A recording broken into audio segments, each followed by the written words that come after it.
Presented by That Time I Got Reincarnated in the Same World as an Anime Podcaster, this is Shonen Jumping the Gun, the show where we set our sights on the first chapter of a manga and decide if it's a misfire or a bullseye. Let's see how many rounds are in this magazine.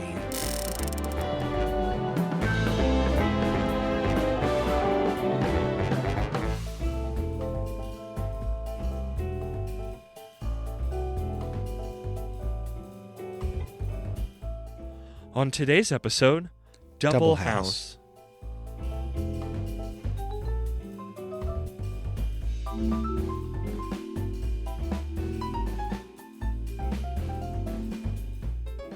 Welcome, everybody, to a special one of 2 episode Pride Month Shonen Jumping the Gun episodes. Maybe 3.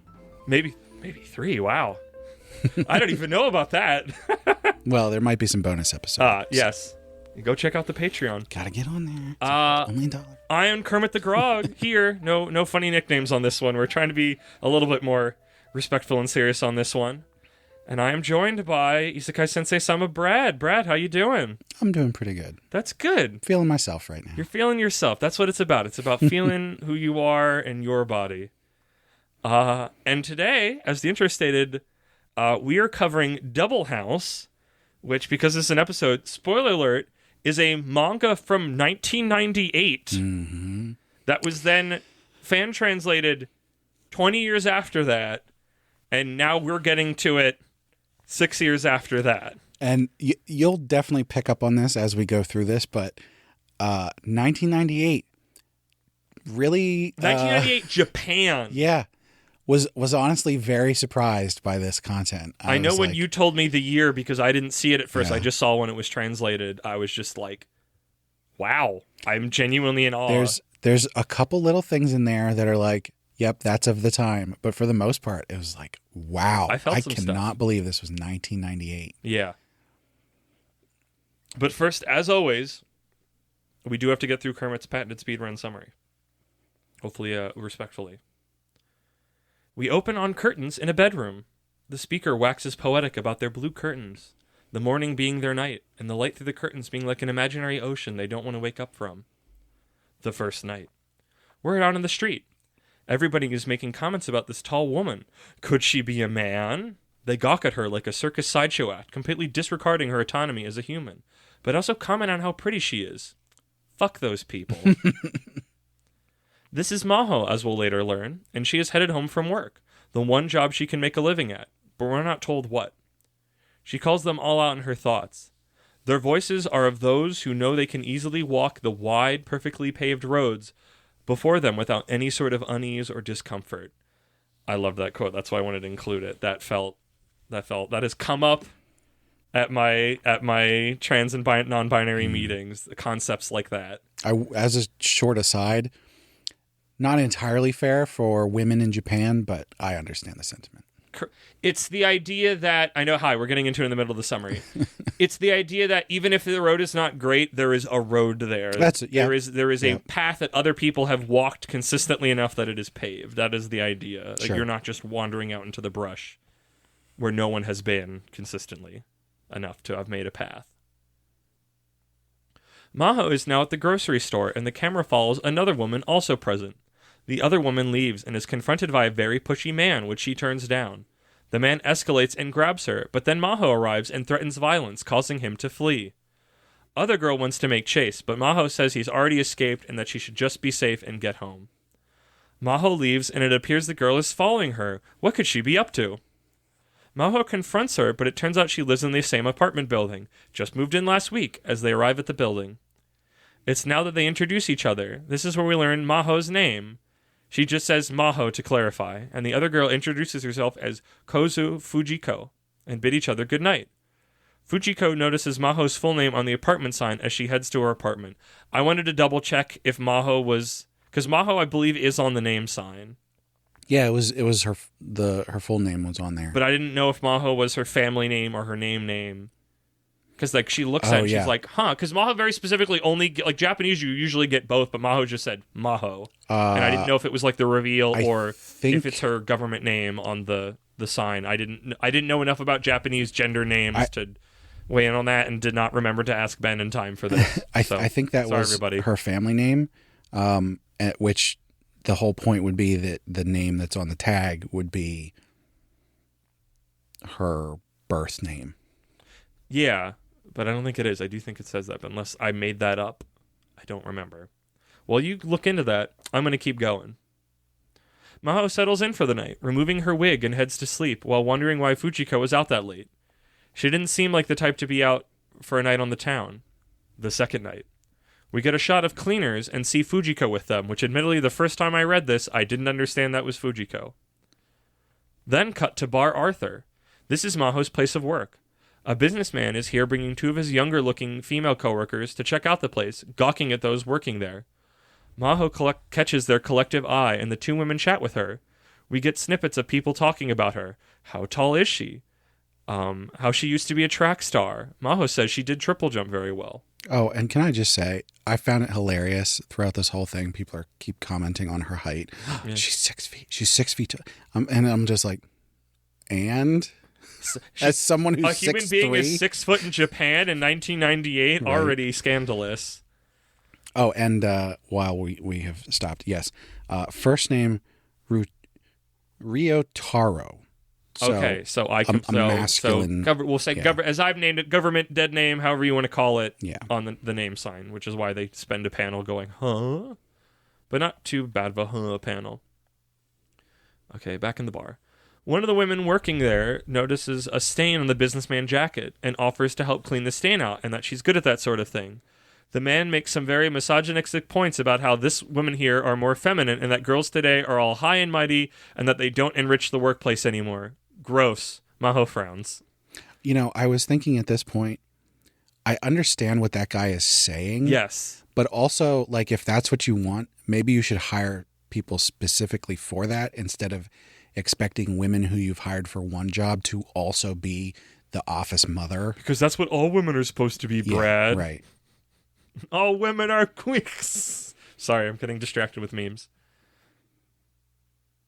Because that's what he's doing here. He's at a bar that is specifically for, like, you hang out with these women. Yes, I know. This is especially with 1998 Japan.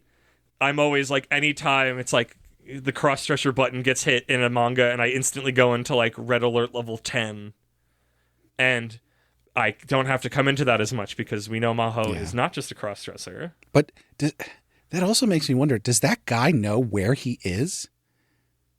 Because he must. That's the point. Because it's like a gimmick that they are there, and I think he likes being around this like extreme femininity. We didn't get 100% confirmation of this, but aren't all of the women there?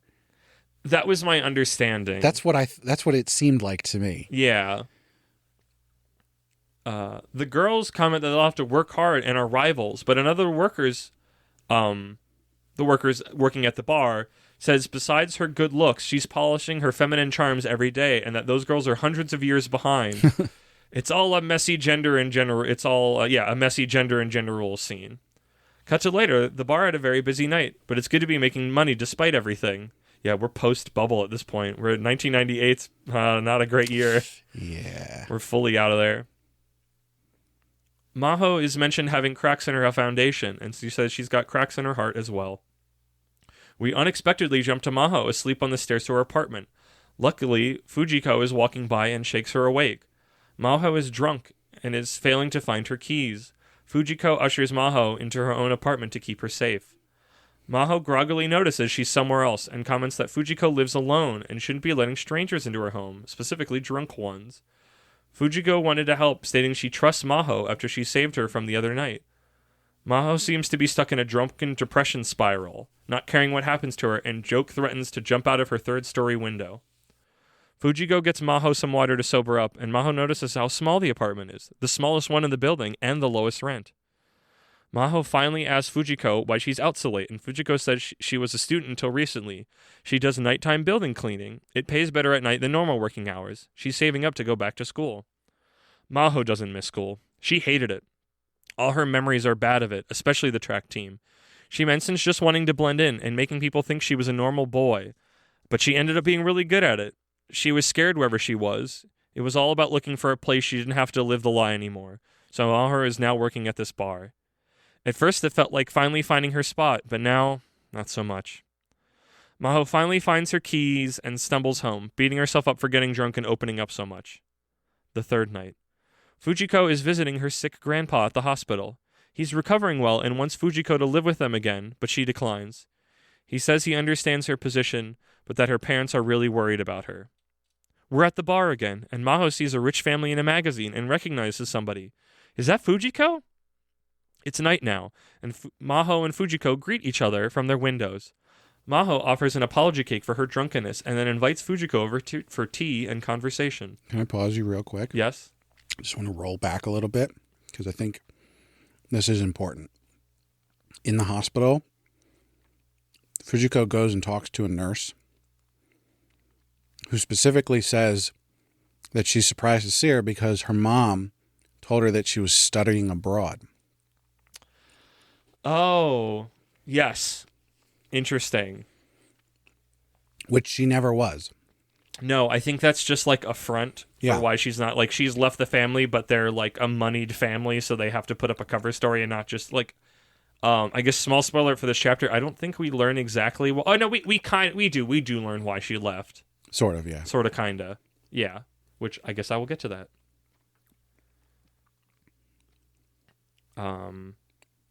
There you go. Maho shows Fujiko the picture saying they looked happy. And what is she doing in such a small apartment? Fujiko counters that it's the skill of the photographer and that her family is a mess, hence her escape. Fujiko pushes that her and Maho are more alike, that they each ran from a situation that didn't work for them and found one that did. There are two types of people, those that fit frames and those that don't. Fujiko needed to remove herself from her frame to redraw herself, but Maho doesn't even need a frame. Maho counters that people need frames, otherwise they don't know what to do. People's frames for Maho don't fit. She has to fit in some genre of people or else be a freak. She doesn't really fit her frame as a woman, and it pisses her off sometimes. It's all really emotional dialogue I can't capture here, but I really resonated with it. Amidst all this, Fujiko admits that she's in love with Maho, since the moment they first met, but kind of pulls back on it then. Fujiko then leaves as they both ruminate on the night. Later, the two are out, but Maho is not done up. She's in an incognito mode with hat and shades. They talk about gender presentation and how Maho looks more masculine without her makeup and such on, but that isn't important to Fujiko. We end with poetic thoughts from Maho talking about her in-water dreams and that Fujiko is possibly present in them. So, I got this manga because I wanted to do Pride Month, and I had two lined up, two paperback ones, one that I had read and one that you had bought me that I was going to read. And with June coming up for Pride Month, I started reading that one and then learned it was not a manga with chapters.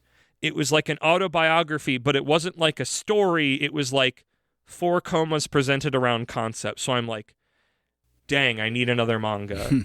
And of the ones that I have read, a lot of them, and which is at odds with, like, I mean, I guess I don't know what statistics are overall, but like in my own life circles, it's like I've run into a lot more trans femmes than I have trans masks, but most of the manga that I have read about gender are mostly trans mask, or at least non-binary and moving in that direction.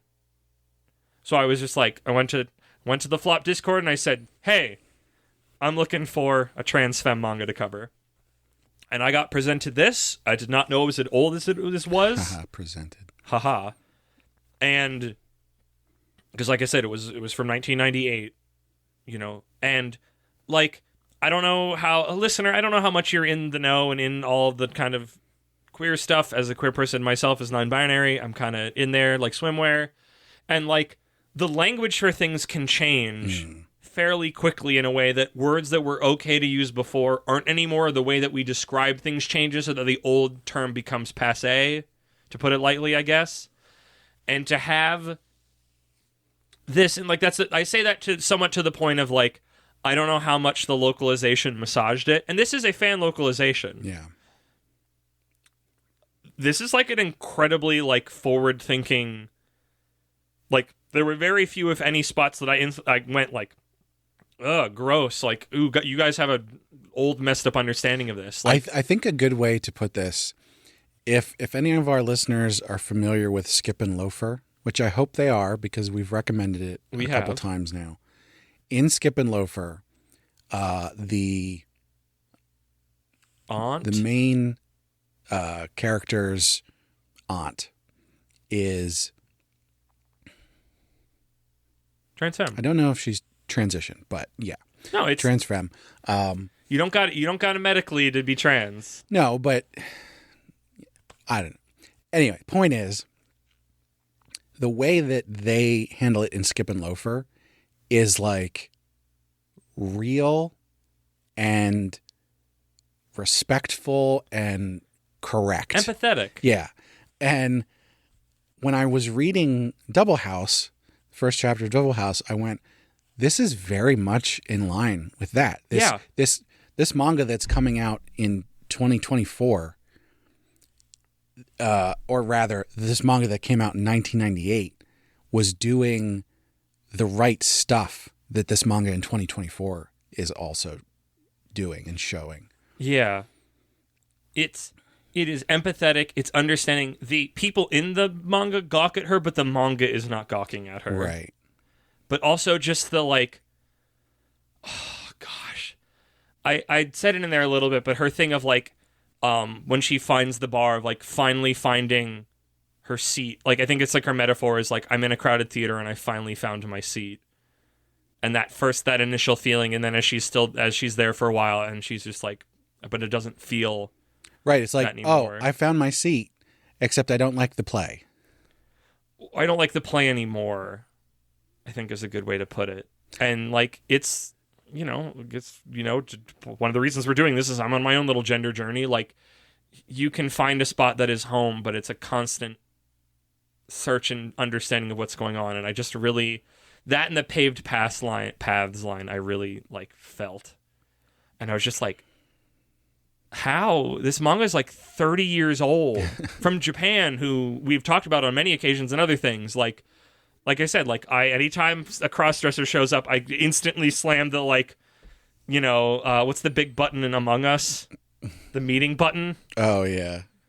I had that for Marriage Toxin. I went to the Discord and I was just like, hey, this manga has done other things that seem like they're on the up and up, but also this makes me super worried that it's like this is just an act, and it's just like, you get nervous that you're gonna get gawked at like, a plot device and not a human. Yeah, I mean, and that's what it's used as in a lot of manga and a lot of anime.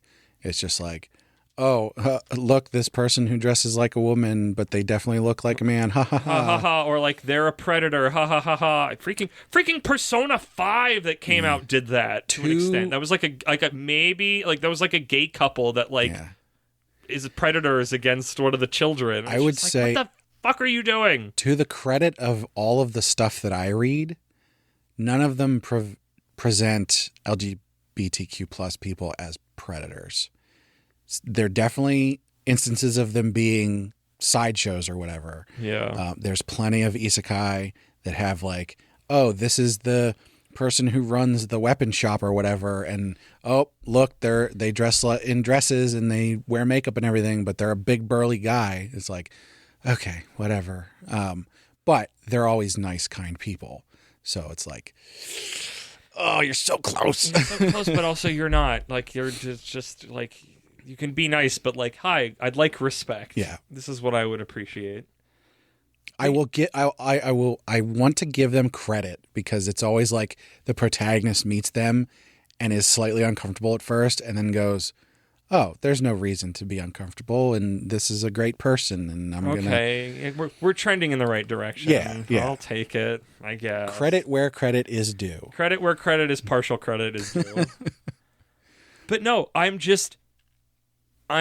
in all of this manga from almost 30 years ago, capturing the vibe and the lived experience really well, but also just being compelling. Like, this doesn't feel like just that's exactly it. Here is a token trans person, which, I'm starved for it. I'm going to clap for it. I'm a seal. I'm not going to say I'm not biased about the situation, but like genuinely from chapter 1 being very emotionally invested. Yeah, no, and that's what I I latched onto this because even though these are characters in situations that I can't really put myself into, there's the way that it is presented is so real and visceral. Human.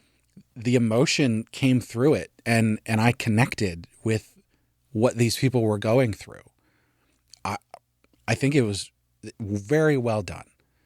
It's a compelling narrative that is putting you in a place of discomfort that people experience day to day. And this journey, obviously, they're both going on a journey that they're gonna, come together on. But like, to be able, for me, who is not part of this, to be able to go, I feel this. I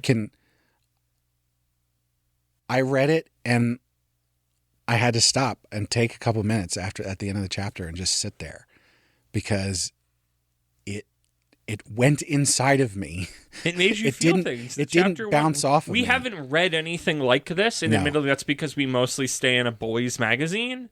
But even if we didn't, like, I don't know what else. I mean, I'd like to know, because, like, also a lot of the times it's like these are, I mean, I guess this is somewhat of a romance, but this feels so much more... Yeah. There's a lot of stuff. We're talking about humanity and lived experience than, like, I want them to make kissy face, which isn't bad. That's valid. I read all kinds of romance. Yeah. I read all kinds of things that are targeted at girls and women. Like, I have a whole podcast series on that, but, like, there's a level of empathy and putting myself in a situation that I can do because of that, because of these other things that I consume. This is still fairly outside of the realm of even those. And it did such a great job of just sort of cutting through all of the extra stuff that wasn't necessary. It didn't hold your hand through it. It just went, here's this person who's in this situation. Here's what they're going through. Yeah. I would also just, because, I mean, we're talking about Maho's thing a lot because, it's Pride Month. That's the direction we're coming from. But, like, I like Fujiko's story, too, of that sensation. Like, and like Shori's saying, it's like, we're not so different, you and I. Like, there is a certain amount, even if the directions are completely different, of the same, of, like, you could have stuck in this situation being a boy and never being happy because that was where, that was the cards you were dealt, even if that's not where you'd be happy. And then, like, Fujiko specifically leaving her family and living in this tiniest little apartment, which was still a nicer apartment than, like, New York apartments comparatively. It was like even for post-bubble room, burst, but it was still like... It was a nice room. I've seen worse ones Yeah. in other places for, I mean, I guess they don't name a number, but like, in a different way, that willingness of that journey to throw yourself out of the safe zone to be happy and who you are and what form that takes. Yeah. And well, and the other part there of, like, Fujiko had no hesitancy of, like, I'm in love with this person.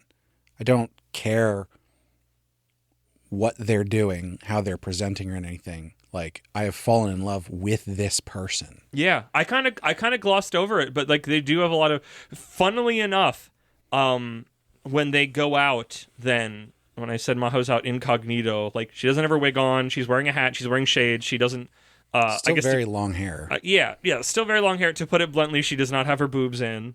Yeah. And they make, like, a little jokey comment about that in a very human way, but, like, Fujiko has to talk to her. It's like, it's not about how you're dressed up that you are a woman. Like, It was just like, and it was funnily at odds because as I was reading that, I was also digging into that one that you had got me, which I think it's like, at 30, I learned I had no gender. I think it was that, because Japan doesn't have non-binary. They have no gender, or X gender is their, like, non-binary gender. At least that's my current understanding of things. And it was wild how something from 30 years ago got the understanding of gender presentation, where so much of this more recent manga of when I learned at 30 I had no gender, is he's so or they're still, I never figured out which pronouns. They're so stuck in the minutia of presentation of like, well, I need to look like I have no gender. I can't look like I'm a man, even though they were born femme, even though they enjoy looking like that. And it's just like, oh my gosh, like calm down. No, Like, but that's everybody's got a different journey. exactly. But it's like, it's just rest where your pendulum rests. And if your pendulum moves, it moves. Well, but don't constantly think, well, because that one, like I got frustrated with, and also kind of stopped reading because it was hard to read the 4 comas, is that it's like you are getting stuck back in society's trap. You're feeling like you have to present a certain way. And instead of now having to present like you're a woman, because that's how you were quote unquote born, now you have to present as no gender. Like the whole point of leaving the gender binary is that you don't have to do that anymore. That's the point, that you get to decide which one you want when you want, if at either. Some people have a need to be labeled in a specific way. And, we can sit here and say that's silly and you shouldn't do that and it would be better for your health if you didn't do that. Yeah. But at the same time, I think that's something that a lot of people just can't control. No, it's just like I've It's frustrating, done that. sure. I've seen other people Yeah. do that, drive themselves crazy and stress themselves of going, I need to look like this because this society is what society expects. You of certainly me. want to grab them and sit them down and be It's like stop. no, and also like No. if you're the Get gender some thing, help. like you've already exited, that you've gone on your journey. You Right. understand that you don't need to do that. There's a thing, if you want to look more, if that's where you want to end up and you're stressing about it, then I understand that. But if you're trying to swing the pendulum back because you think that's what society wants instead of what you want, I don't know. I find that very exhausting. But yeah, like I cannot get over how this ancient manga is more like progressive and in line with my current understanding of things than some recent things that I have read. And also is just like really heartfelt, empathetic, and like I'm dying to read more chapters. I mean, there is something to say about the fact that there's, in lots of ways, society has regressed. Yeah, I don't know. It's complicated. Yeah. The one thing I will say against it, which admittedly the reread for the summary helped with, is, and also this is just a me Kermit problem, I sometimes had trouble keeping track of who was who. Yeah. Because I think I didn't notice that it was Fujiko at the cleaning thing, and I didn't know what that was, and I also thought it was Maho visiting the grandfather and not Fujiko, and that's why I got really confused when it's like, you're in this picture, and I thought that was, I'm like, no, that can't be Maho. She hadn't visibly, like, she hadn't societally transitioned at that point yet, that she'd be dressed like a little girl in her family. She left her, like, and it was just like, but once I, like, went back over it and, like, it clicked into place and I read again, and, like, some of that's just, like, the author doesn't draw, like, they're not different. Like, the art style does not differentiate humans enough for my brain to click onto it consistent. It also does not help that because Maho is wearing wigs, Maho will consistently each night have somewhat different hair. It's and the faces are similar enough to be sometimes confused. It's a very simplistically drawn manga. Yes, not bad. There's not tons of detail, especially in people. The backgrounds are pretty good, though. Yeah. But yeah, on the cleaning thing and the pictures, I flipped back and forth a couple times. Keeping track of people is sometimes a little difficult, but never too problematic. And like I said, like details later on made me go, "Oh, wait a minute!" And I paged back and I understood things better. If you pay very close attention, if you look at the eyes and the nose and a bit of like the mouth and chin structure, there is a differentiation there. They have to. Maho has to be drawn in a way that you can still ID that it is Maho, despite her changing. But it is wigs and then later wearing subtle. Sunglasses and a hat to specifically be incognito. And it's like context clues will get you there, but it wasn't enough of a problem to go like, oh, I can't tell what's going on. I got tripped up a little bit, But it was, I noticed it. As much as I want to be supportive for Pride Month, I still want to be honest of my experience. Yeah, and it's not, I wouldn't say... It's not a deal breaker in the slightest. Not even close. No.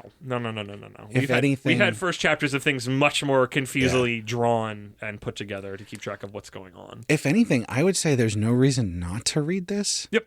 It's only 3 chapters. Yes, we have not said yet. There's only 3 chapters. I don't know why. I don't know why it stopped. I think it's probably just a complete story. It said completed, but on manga, on the decks of manga, but I don't know if that's because the story finished or just there were only ever 3 chapters. So now that we finally recorded this, I can finally read them. It'll say canceled if it got canceled. Interesting. Wow. Here and gone. Yeah. I'm infinitely more curious. But so yeah, like, no excuse. It's Pride Month when you're listening to this, or it's after Pride Month. And you know what? Every month's Pride Month. Why not? I would say... Or you're in Wrath Month. The first in July. chapter took, what, like 10 minutes to read? Maybe 15, if you're a little slower. Yeah. I mean, it's the first chapter. It's long. You could read all 3 chapters in half an hour, probably. There's no reason not to. Yeah. Oh, I'm so excited to get to finally read that. So out of that... Do you remember who recommended this? Oh, I'd have to look... We should give credit where credit is due. Shout out who recommended it, because I asked on the Shonen Flop Discord. If you're listening to this, or if you know this human, thank you, Aura Paladin. Oh, yeah? For recommending Double House. It was real good, and I know a couple other people chimed in on that one, including Last of the Red Rose. So, yeah, good business, good stuff. So... because these are special episodes, we're doing things a mite differently. We're not going to do a vote. It's not in the magazine. I don't want to do that to these stories. I think you should just read them. How do you think it's going to do? It had 3 chapters and it finished almost 30 years ago. How do you think this will survive in Shonen Jump in the year 2024? No, I'm not doing that. I already don't like them enough for killing sports. I don't want to have to even think about them dealing with queer things. But we are going to do... What are your feelings about it? Of the normal VEG rating levels? Or not? Just, like, how do you feel about it? So, I enjoyed it. Yes. Although, I find the word enjoy to not necessarily be the right word. But It's the only word that comes to my mind. Because it's compelling. I guess that might be a better word. Like... I'm glad I read it. I'm going to read the next 2 chapters, especially because it's so easy. But at the same time, it's like, this is a heavy subject. It's not fun, but it is, compelling is a good way to put it. Yeah. It feels enriching. And it's not a drama, but maybe it is. Maybe, I don't know what the right... I mean, how much do you read? I'll say this. Neither of us, I think, read melancholy manga. It doesn't fit in a frame. Hey. So, I don't think I can say anything but good, because I almost feel like saying amazing would be disrespectful. Okay. But, like, it's really good. Great? No? You can say good. I'm going to say great, but I also have more of life experience to resonate with this with me. I mean, like I said, like Brad and I don't usually read melancholy manga that makes you like sit and resonate. I think it's good that we're doing this. I'm glad that I did this. I'm gonna do something different since we're doing stuff differently. Yeah. I'm gonna add a new level. Yeah. Important. Oh. This is important. I don't think we've ever read an important manga yet on the show. You should read this. Especially, like, if you are someone who has never had a journey, a gender or sexuality journey. Identity. Even if it's just... journey. How about that? Identity journey. Even if it's just, just thinking about it for 10 minutes, if that's never crossed your mind... I mean, I'm not sure why you're listening to this podcast in the first place, but... Thank you for listening this far amidst everything. If you are that kind of person... You're not that kind of person. Read this. Take half an hour, 45 minutes, whatever it is. 3 chapters. Read this. Couldn't be easier. Just to get an additional perspective. It's healthy. It's important. And this is a really good one to do that with. Shonen Jumping the Gun approved. Yeah. Read this manga. It won't make you uncomfortable. I'm pretty sure, unless you're like... I mean, I don't know why you're listening to this, but it won't make you uncomfortable. It will expand your thoughts and feelings. it could make you a little uncomfortable if it hits too close to home at times. Oh, like, yeah. That feels like part of the process. That's not the people I'm talking to right exactly. now. I wanted to be more clear about it. So, well, why don't you talk to those people now? I mean, I kind of just did. Well, like, I resonated with this a lot. I would say great. I like important. Yeah. Important, but without it being like homework. This is not. Oh, yeah. This is not. What's that horse manga Ben told us about? I don't. Oh, Bamba. Bamba. Yeah. Bamba's important, but also don't read Bamba. Yeah. Like Bamba is homework. Bamba is historical. Yeah. Like that's academic information. This is emotional information. I mean, again, I did say I enjoyed it. Yes, even if I don't feel like that word is quite right. I like to zero in on things about Yeah. what that means because it's like I have other things in my head that I know manga that are important. But like this feels like it needs an extra important, affectionate. Yeah. Instead of Bamba, which is important, derogatory. Gosh, I love picking that up as for language. You get to put spin on things now. You just get to stick the adjective afterwards and being able to stick derogatory after positive statements. Just the clash of that just tickles me. There might be some words in the thesaurus for this, but it's sort of late, and I can't come up with anything right now. So this is a bit, and it's going over my head. No, like important, enjoy, like there's probably more complicated words. Oh, yeah, to capture this. My vocabulary is not fully powered up right now. Lacking. So. Oh, gotcha. Understood now. I mean, I think also we've made it really clear that we both want to keep reading the 2 remaining chapters. I don't know how it's going to end. I don't really care. I just want to keep following the story of both of them, and I want to see whether they get together or not isn't what's important to me. I just want to see more of their internal processes on these things. Yeah. Because I find them very compelling and resonant with me. I imagine they're going to help each other. Yes. Yeah, props to Fujiko for figuring it out and just bearing along anyways. Yeah. Those kids, huh? Hell yeah. Those kids in 1998. It's crazy kids. So thank you, everybody. That has been special Pride Month episode Double House, which we highly, highly recommend checking out. You can find it on the decks of manga, if you know what I mean. Googling will also probably bring you to that same spot. I like the localization, or I should say the translation. That's how I'm trying to say it, because this was not professionally done, to my knowledge. No. But it was very good. Never once did a human being wouldn't say this, alert ping off. I thought it was very good from top to bottom, at least for chapter 1. I think it's the same typesetting could be better, but it wasn't bad per se. Yeah. And with that, Brad, hit me with them plugs. Yeah. So normal everyday plugs that we always have. Yes. We got Segoy Mart. We want to thank them. They're a great partner for us. Link in the description, or use code APR15 at checkout. You all know the drill. You can find everything else on our website, animepodcasterreincarnation.com. And then we've got the Discord. Join us there. We can talk about gender stuff if you want. We also talk about other things. We don't always gotta talk about. But if you want to talk about it, that's what we talk about all the rest of the time. If you want to share stories, I'll talk with you. Specifically for this month. And I guess into July. Or message me on Discord personally. I'm giving you, this is a special Pride Month offer if you want to talk about gender stuff. No guarantees. Continue talking. No guarantees how long this offer will stand. The next, the first 5 listeners can message me for free. And then also, of course, we've got our Patreon. Specifically, I'll call out the fact that we've got bonus episodes. We're probably going to have a bonus episode for June that's related to all this Pride stuff. We've already got some stuff that we recorded. There's some more stuff that's as coming. We record. So, hey, spoiler alert, you're getting a second Shonen the Jumping the Gun Pride episode. So if I haven't already made that somehow out of the bag.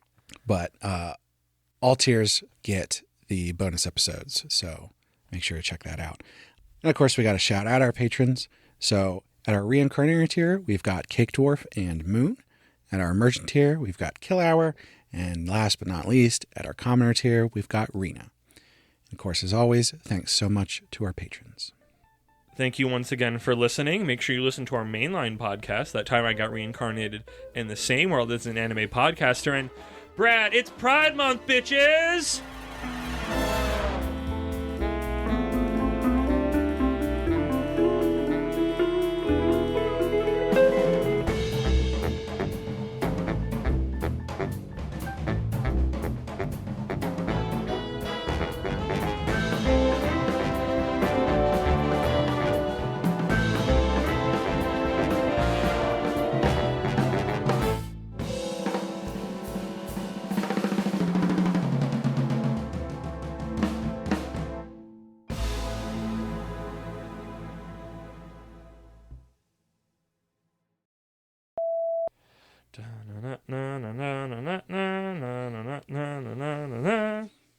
Every time you say cut all this, it just makes me want to leave it in. But it's not. This is not compelling. I know. And this is usually it's like I'm embarrassed by this, but this is actively like not interesting. Yeah. It's me sitting and scrolling on my phone. So yes, this has been special Pride Month episode Double House. I forget what I say here. I didn't know what to like. It was like, these have to be silly. There was nothing in Double House to be silly with. So I mean, you could go with like, I already know what the end of this one is. Pride Month's over. Get ready for Wrath Month. You could be like, now I'm going to put on my big sunglasses and floppy hat and let's go for a walk. Yeah. Do you have a big floppy hat? No, I don't usually. All my hats, because all my non-baseball cap hats are cowboy hats, so my hats are very... That could work. Very masculine. I gotta rock the cowboy hat. I need to learn how to do more of my makeup. Because I do cowboy hat, makeup, my cowboy shirt, and then my skirt with the leggings. Because for a while, for the end part of when I was in Derby, I would do that. Because I had like a black skirt with a flamingo on it that was like a poodle skirt. Because flamingo was like the NSO's animal in the way that refs had zebras. And I was Kermit the Queer Cowboy. But I only did that a few times.